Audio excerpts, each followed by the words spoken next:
Yeah, Green Market Report's Deborah Borchardt did a wrap-up of the corporate-friendly Benzinga Cannabis Conference held in Chicago this week and said that the event was fueled by optimism, yet rooted in reality. Cautious optimism within was an overarching vibe echoed by speakers and attendees alike, despite the industry's ongoing challenges. Major themes included a persistent lack of capital, a focus on potential legislative changes and tensions between intoxicating hemp and regulated marijuana. While capital shortages and lack of consistent funding was a commonly voiced frustration, Bo Whitney of Whitney Economics projected substantial future growth for the U.S. cannabis market, predicting it could reach $48 billion by 2030. California's investment potential is expected to decline. But lo and behold, Texas is rising quickly by 2035. Like, surprise, surprise. I mean, it's 11 years from now, so I don't even know what the fuck that means. We might not even be here in 11 years, but Texas, 2035, they're going to be the leader. Either way, optimism centered around potential legal reforms such as safer banking and rescheduling cannabis, Schedule 3, with discussions on interstate versus intrastate commerce also gaining attention. Emily Paxi of Poseidon Investment Management highlighted a Supreme Court case on the Commerce Clause as particularly important. The conflict between intoxicating hemp and regulated cannabis was a hot topic and was nearly touched on in every breakout session, with debates over Florida's amendment battle for legalizing adult use cannabis versus unregulated hemp. Adding insult to injury in Illinois, where a looming hemp ban, what up, Cole? Where a looming hemp ban was recently delayed, hemp beverage makers took advantage of the spotlight, handing out hemp-derived THC-laden drinks all week, while their regulated counterparts were prohibited from doing the same. Overall, Borchardt said that despite the market's difficulties, attendees expressed hope for positive changes on the horizon, no matter who wins the election. Now, every time that I think of Benzinga Cannabis Conference, I can't help but channel Mr. Weed for the people himself, Catalyst Cannabis head honcho Elliot Lewis's epic mic drop moment last year, renaming them as Chad Zinga, Mid-Glass House Battle. It was hilarious, and the name stuck because of it. The people that built the industry, my take, have fallen victims to stalled legislation, lack of respect, overtaxation, overpromising and under-delivering at levels no other industry has ever had to deal with. Very few with actual ties to the communities, the culture that started this shit have a say in where it is going these days, and that is a major problem. While it's too early to determine if Benzinga Cannabis Capital Conference quite has the power of ever becoming our industry's own Bilderberg group, a growing divide between the haves and have-nots is apparent with a quick glance at this week's keynote speakers and sponsors. Sure, they have a few black and brown faces, familiar legacy operator faces sprinkled in there, but I do have major respect for the ones that I do see there. But I'm beginning to get the feeling that they all invite the same damn people to speak at every one of these things. So is that just me? Right? There's no love lost to the people that they're picking, but you see the same exact black, brown, or like women that are elevated to speak at these things. It's just a bunch of like interchanging chads. So my question to everybody is like, are we putting too much emphasis on the importance of Benzinga, MJ Biz, and other Chad-friendly sanctuary conferences? Or is it essential that they do remain to maintain our relevance in the eyes of mainstream America, politicians, investors, and the rest? I'm Rico Lamite, the dopest dad on the street for High 9 News. Interesting to hear what you guys think. Oh, here I come, pick me. Which is exactly what all those people say when they offer to pay to speak at Benzinga. I think if you follow the money, Rico, which you love to do, and look at those people who are speaking at these conferences, and I actually have had many conversations with the people who book the speakers about possibly speaking there, and then they hit you with the price tag. I'm not going to pay to speak. Pay to play speaking muddies the waters on people who are there speaking on what we call merit, which is something that very few people have. Also, if you're speaking at 877 conferences in a year, you probably don't have a lot of time to be working, which is what you need to do to be able to effectively speak on what's going on within the business structures in this industry. So, I mean, I think it's gross. You know where else is a really great place you can find at Benzinga and BizCon and those places? A really predatory investor for your social equity company. So, it's shooting fish in barrels. And now they're giving out, like BizCon's giving out social equity sponsor scholarships to come there, right? First of all, just say, here's a free freaking ticket. Let's not call it all this, right? But second of all, cool, let's take all these social equity applicants, put them in a room, and let these chads just fire away with these predatory contracts. Like the scholarships, like they pay them to come out, or they can pay them to attend. They pay them for a booth. Like what does that look like? They get a free ticket, dog. They literally just get a free ticket. It's like, here, don't pay $500 to come get ripped off. We'll make sure you get in the door. So it's kind of like the black people in the stands at Trump rallies. Oh man, I don't know. Maybe it's stop the ridiculousness. Like that is definitely not the case. Being at a the Kamala rally, showing up at the Meg Thee Stallion concert.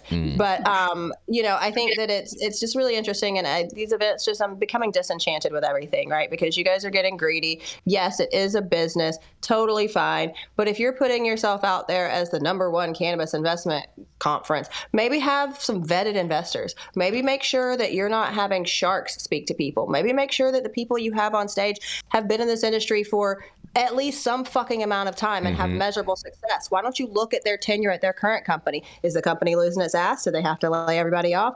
Then they should only be able to speak about cautionary tales. I get so frustrated, and I could go on, and I'm not going to do it because we don't have that much longer in the show. But if you want to bitch about all this stuff, you can totally DM me. We can talk about it forever. But I think that they're doing a disservice to the industry, and I don't think that giving out bad information from misinformed people makes us legitimized in the eyes of traditional business and politics. Interesting. What about the rest of y'all?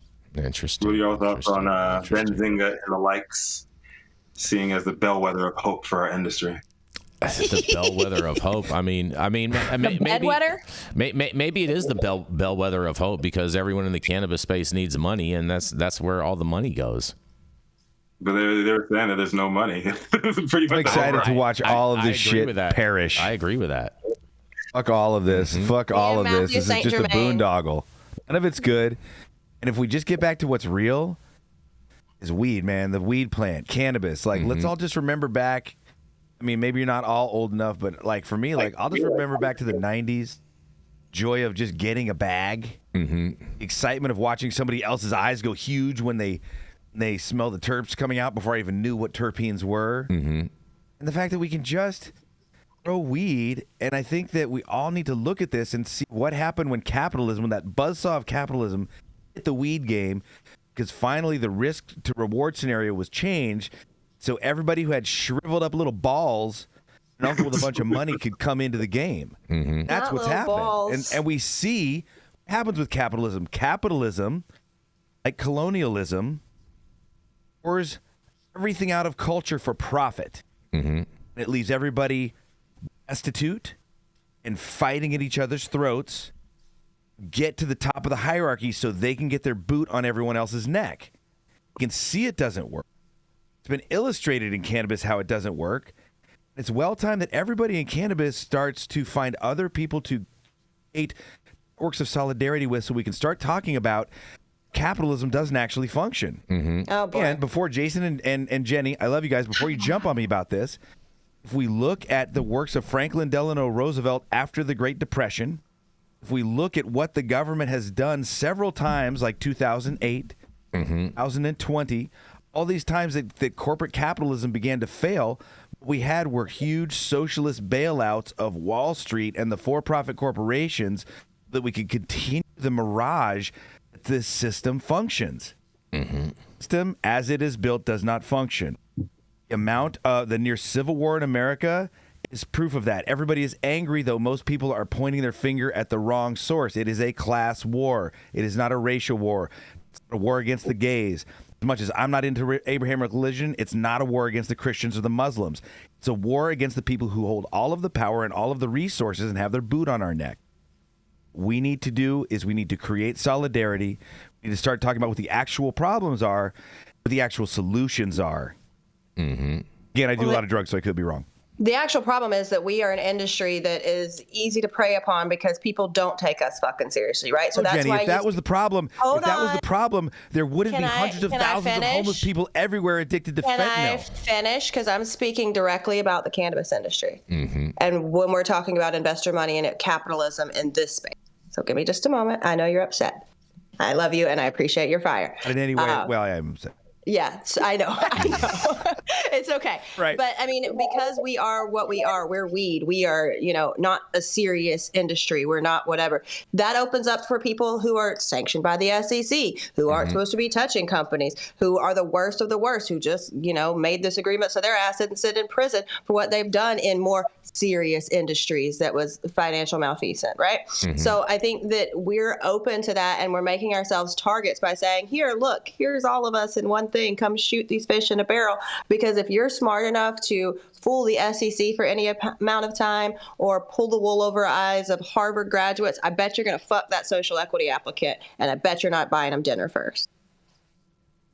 What do the doctors think? What do you guys think about this? I mean, because that's an interesting take, like from us, but from a standpoint, like we need more relevancy from a medical standpoint and from a scientific standpoint. Like, what do you guys think about these conferences? Do they help or hurt the industry overall? Well, I've never been to one, so I it's hard for me to judge. I'm boots on the ground talking to people who are using it. I did get some feedback from those who attended Meadowlands last week in Mendocino County.